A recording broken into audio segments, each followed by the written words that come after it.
Do you drive over here when I'm at school? I do not. But here we are. The snow came steady and fast as the last light of day was folded into the clouds. Maeve was an Icelandic truck driver at heart.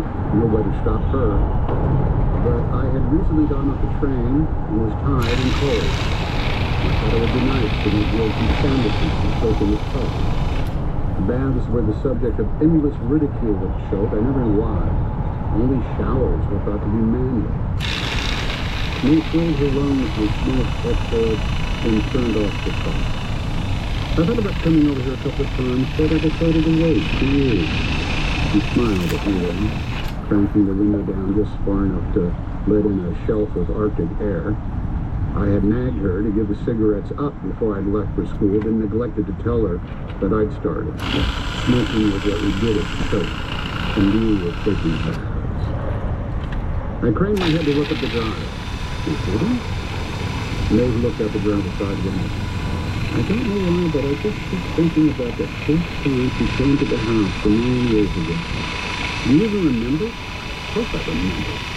Who could forget Andrea telling us? And she took a business about worrying that people were looking in our windows at night. No sooner were the words out of her mouth, and the foyer was flooded in the warm gold light of the chandelier. Then after a pause, the lights above the staircase went on, and a few moments after that, the light in the master bedroom on the second floor. The illumination of the Dutch house was timed so exactly to her words it nearly stopped my heart. Of course, Maeve had been coming to the house without me. She knew that Andrea turned on the lights the very minute the sun went down, denying it was just a bit of theatrics on my sister's part, and I appreciated her efforts once I realized them later. It made for one hell of a show. Look at that, I whispered. There were no leaves on the linden trees, and the snow was falling, but not too heavily. Sure enough, you could see right into the house, through the house. Not with any detail, of course, but memory filled in the picture. There was the round table beneath the chandelier where Sandy had left our father's mail in the evening. And behind it, the grandfather clock that had been my job to wind every Sunday after Mass, so that the ship beneath the six would continue to gently rock between two blue rows of painted waves. I couldn't see the ship or the waves, but I knew. There was the half-moon console table against the wall, the cobalt vase with a painting of the girl and the dog, the two French chairs no one ever sat in, the giant mirror whose frame always made me think of the twisted arms of a golden octopus. Andrea pierced through the foyer as if on cue. We were too far away to see her face, but I knew her from the way she walked. Norma came down the stairs at full speed and then stopped abruptly because her mother would have told her not to run.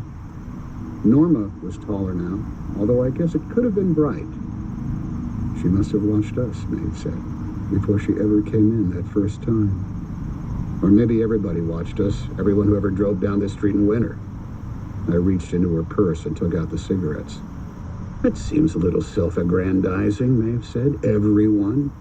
They teach us that at Choate. She laughed. I could tell she hadn't been expecting to laugh. And it pleased me to no end. 5 whole days with you at home, she said, blowing smoke out the open window. The best 5 days of the year. Chapter 2. After her first appearance at the Dutch house, Andrea lingered like a virus. As soon as we were sure we'd seen the last of her and months would go by without a mention of her name, there she'd be at the dining room table again, chastened by her absence at first and then slowly warming over time. Andrea, fully warmed, talked about nothing but the house. She was forever going on about some detail of the crown molding or speculating as to the exact height of the ceiling, as if the ceiling were entirely new to us. That's called egg and dart, she'd say to me, pointing upward. Just when she'd reached the point of being truly intolerable, she'd disappear again and the relief would wash over Maeve and me, and we assumed our father, with its glorious silence. There was the Sunday we came home from Mass and found her sitting in one of the white iron chairs by the pool, or Maeve found her. Maeve had been walking through the library and had seen her through the window just by chance.